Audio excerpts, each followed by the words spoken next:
Hi hello friends, welcome back to our channel Asha Mallipati cooks and vlogs. ఎలా ఉన్నారు అందరూ? ఈరోజు మన వీడియోలో ప్రసాదం రెసిపీ వచ్చేసి సేమియా పాయసాన్ని అస్సలు చిక్కబడకుండా ఎన్ని గంటలున్నా సరే పల్చగా ఉండేటట్టు ఎలా ప్రిపేర్ చేసుకోవాలో చూపించబోతున్నాను. పాయసాన్ని ఎలా ప్రిపేర్ చేసుకోవాలో చూసేద్దాము. దీనికోసం ప్యాన్ పెట్టుకొని ఒక 2-3 టేబుల్ స్పూన్ల నెయ్యిని యాడ్ చేసుకోవాలి. తర్వాత ఇందులోకి కొన్ని జీడిపప్పు పలుకులు, కొన్ని పిస్తా, అలానే కొద్దిగా కిస్మిస్ని యాడ్ చేసుకొని ఫ్రై చేసుకోవాలి. మీ దగ్గర ఏ డ్రై ఫ్రూట్స్ ఉంటే ఆ డ్రై ఫ్రూట్స్ని ఫ్రై చేసుకోవచ్చు. నేను ఇక్కడ ఈ మూడిటిని ఫ్రై చేసుకొని బౌల్లోకి తీసుకున్నాను. తర్వాత అదే ప్యాన్లో 2 టేబుల్ స్పూన్ల నెయ్యిని యాడ్ చేసుకొని 1 కప్పు సేమియాని యాడ్ చేసుకొని ఫ్రై చేసుకోవాలి. ఇలా సేమియా వేసిన తర్వాత సేమియా అనేది మంచి గోల్డ్ కలర్లోకి చేంజ్ అయ్యే వరకు కూడా దూరగా ఫ్రై చేసుకోవాలి. ఇలా కలర్ అనేది చేంజ్ అయిన తర్వాత ఏ కప్పుతో సేమియా తీసుకుంటామో అదే కప్పుతో 2 కప్పుల వరకు నీళ్ళని యాడ్ చేసుకొని సేమియా అనేది కలుపుకుంటూ ఉడికించుకోవాలి.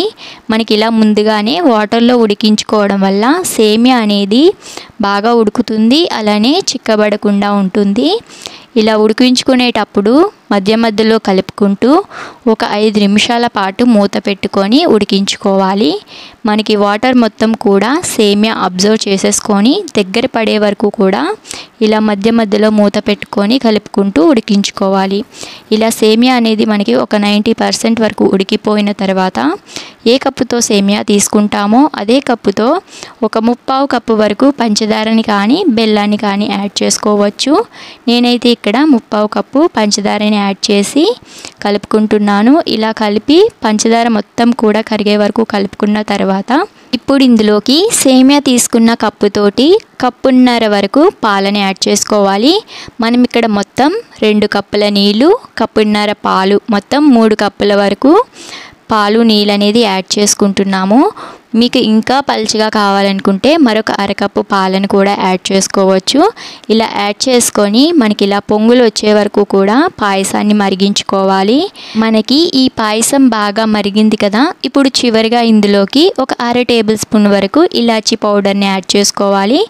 ఇలాచీ పౌడర్ కూడా వేసిన తర్వాత ఒక్కసారి బాగా కలుపుకొని 2 నిమిషాలు ఉడికించుకున్నామంటే మనకి పాయసం అనేది రెడీ అయిపోతుంది. నేను ఇంతకు ముందు సేమియా సగ్గుబియ్యం పాయసం కూడా ఎలా చేసుకోవాలో చూపించాను. ఆ వీడియో లింక్ని కూడా డిస్క్రిప్షన్ బాక్స్లో ఇస్తాను, ఒక్కసారి చెక్ చేసేయండి. ఇంకా మనకి చివరిగా సేమియా పాయసంలోకి ముందుగా ఫ్రై చేసి పెట్టుకున్న డ్రై ఫ్రూట్స్ని యాడ్ చేసుకొని ఒక్కసారి బాగా కలుపుకున్నామంటే మనకి ఎంతో టేస్టీగా ఉండే సేమియా పాయసం రెడీ అయిపోయింది. ఇప్పుడు మనం దీనిని సర్వింగ్ బౌల్లోకి తీసుకొని సర్వ్ చేసుకోవడమే. చాలా ఈజీగా చేసుకోవచ్చు. మీరు కూడా తప్పకుండా ఈ రెసిపీని ట్రై చేయండి. అలానే మరిన్ని రెసిపీస్ కోసం మన ఛానల్ని సబ్స్క్రైబ్ చేసుకోండి. Thanks for watching.